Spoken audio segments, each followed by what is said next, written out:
Hello there everybody, it is me XfreezerBunny and welcome back to another Sims 4 speed build. So today we're building this San Francisco inspired townhouse. So this is just a house for a single sim. It ended up having only one bedroom and one bathroom, which is a little bit smaller than my usual build. But I was able to do a very interesting layout for this house. This house is actually meant to be a single story home with a walkout basement slash garage. Most of the living area is on the upper level, and downstairs there is little basement and garage area. Now this house is actually inspired by a mission style townhouse I saw on Instagram. By the way, Instagram, I get so much inspiration from there, and whenever I see something that inspires me, I usually always share it on my Insta stories. So if you're not following me and if you're curious to see what stuff inspires me, you might want to consider following me on Instagram. Just saying. But I saw this house in San Francisco and I knew I definitely wanted to tackle it in The Sims because it had this really interesting split level aspect to it, and I really wanted to recreate that because I know it's a challenge in The Sims 4, but I felt like that would have been possible with the new items that we got with the show hidden objects category. So I was able to use some wall pieces from those to make this split level area a little bit more realistic. But overall, for the vibe of this place, I wanted to go for more of like a California chic vibe. As I mentioned earlier, the house this was inspired by was a mission style, which actually comes from the Spanish missions in California during the 17th, 18th, and 19th century. And basically, during the 20th century, the style that was originally used in churches and religious buildings was adapted into domestic architecture, which is why we have the mission style architecture.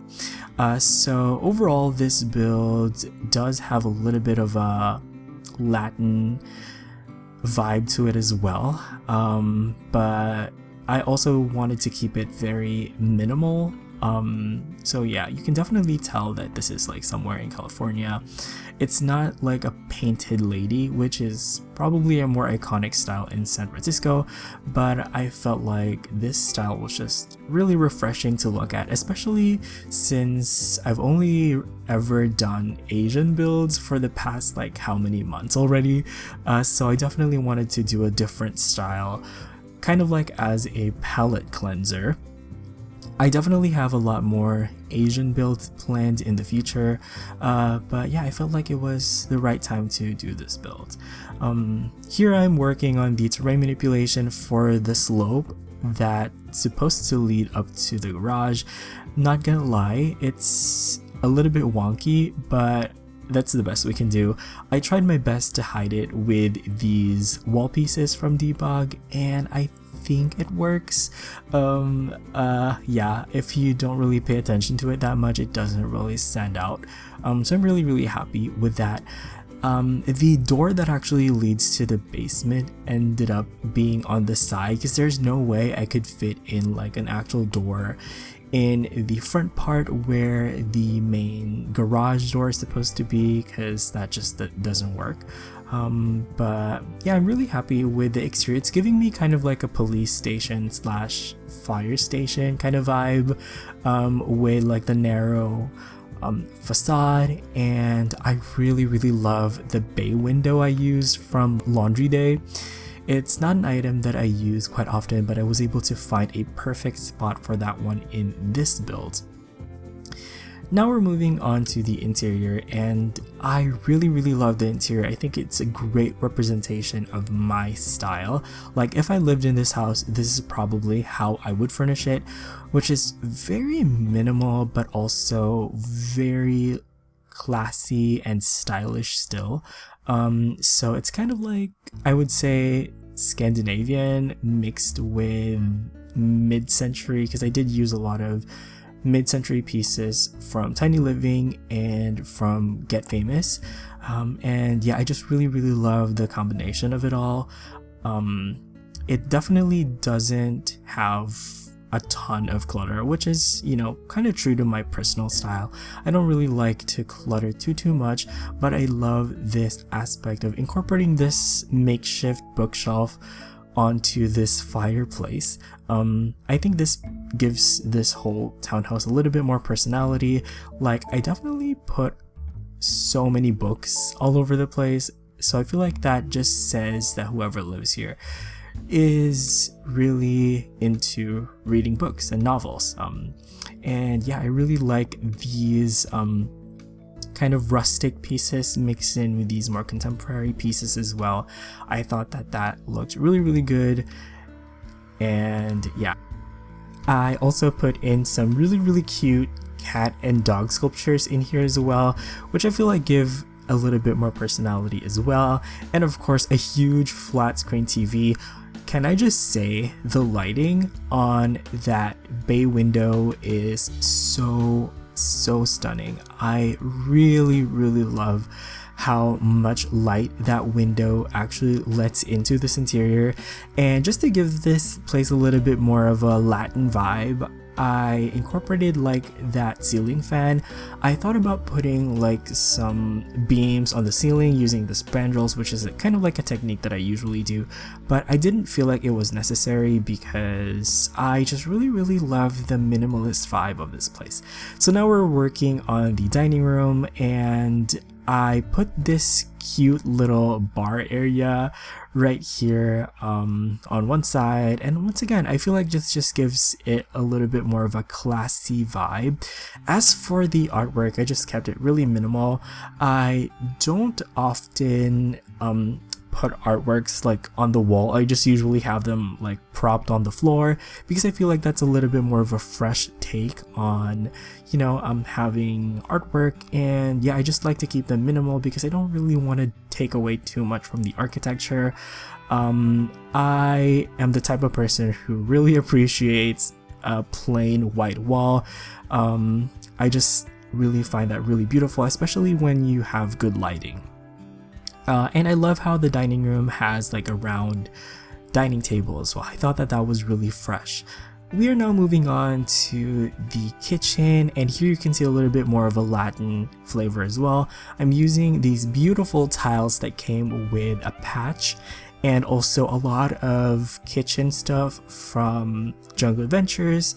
And yeah, I'm really happy with how this kitchen turned out. Actually, it's a little bit small, but I think it's the perfect size for, you know, a single person's kitchen. I think it has enough personality.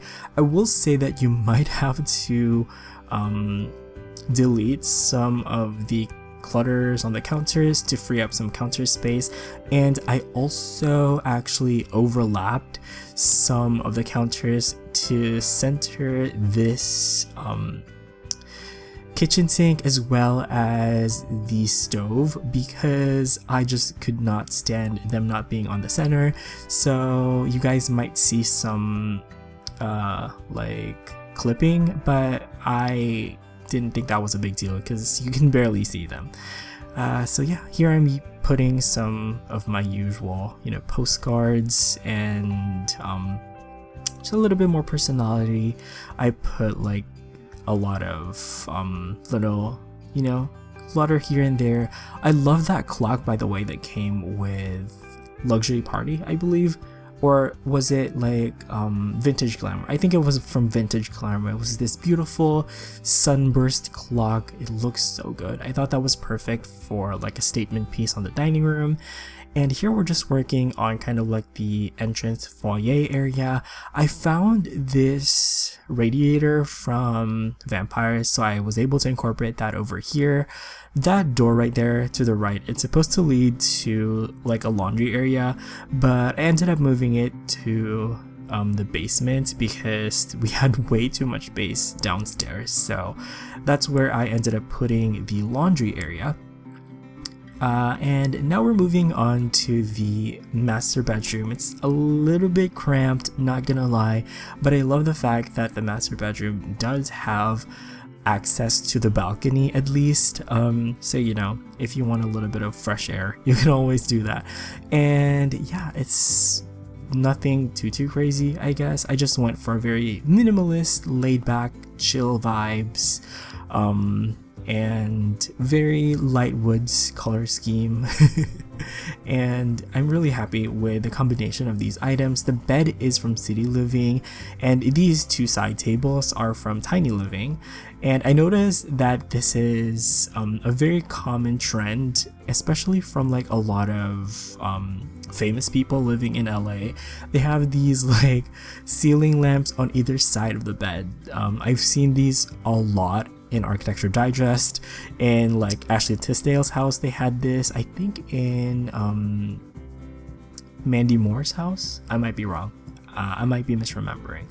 But I also really like that statement rug as well, because I feel like this room ended up having a very, you know, very monotonous color scheme. So I felt like having that rug is really gives it a little bit more personality. And I put like a little reading nook over here, and I love putting the TV on the ground as well. And these are like feather like wall art from Cats and Dogs. I really love using those actually. You can find them in Show Hidden Objects. And now we're working on the bathroom. This is the only bathroom in the house, and I gotta say it's nothing too crazy, but it is everything you could ever need in a bathroom. You can see that a part of the bar in the dining room is actually clipping onto the shower, but it doesn't really bother me because there's a little bit of wood accent on this bathroom anyway, so I felt like that was kind of like, you know, okay. And now we're moving on to the backyard. So I did originally build this house in Brindleton Bay, but I ended up moving it in Newcrest instead because I really wanted to have a smaller lot. So I ended up moving it in this 15 by 20 lot, and because of that we barely had any space at the back, so it's a little bit cramped, but I think it's still fine in the end. And here I'm just trying to find a way to give access to this basement area, so I ended up actually making it accessible from the back, because that's the only way I can kind of do it without making it look weird. And here I am just kind of like using these wall pieces from Debug to, you know, cover up all of the terrain manipulation. I actually spent hours just doing this, and I edited up most of that process, but you can just, you know, pay attention and see how I did it in this little part right here. And once again, here I'm trying to kind of fix this wonky terrain manipulation. I think it went really well in the end. Yeah, I was really happy with how it turned out, even though it's could have been a little bit more smoother, but you know, it is what it is. And yeah, at this point I also added that decorative house next door. Yeah, I put that just for this build to look like it had the proper sense of place, you know, it had the right context I wanted it to have, because I feel like in San Francisco a lot of the townhouses are so close together, and I really wanted the right environment for that to, you know, make this build a little bit more believable, right?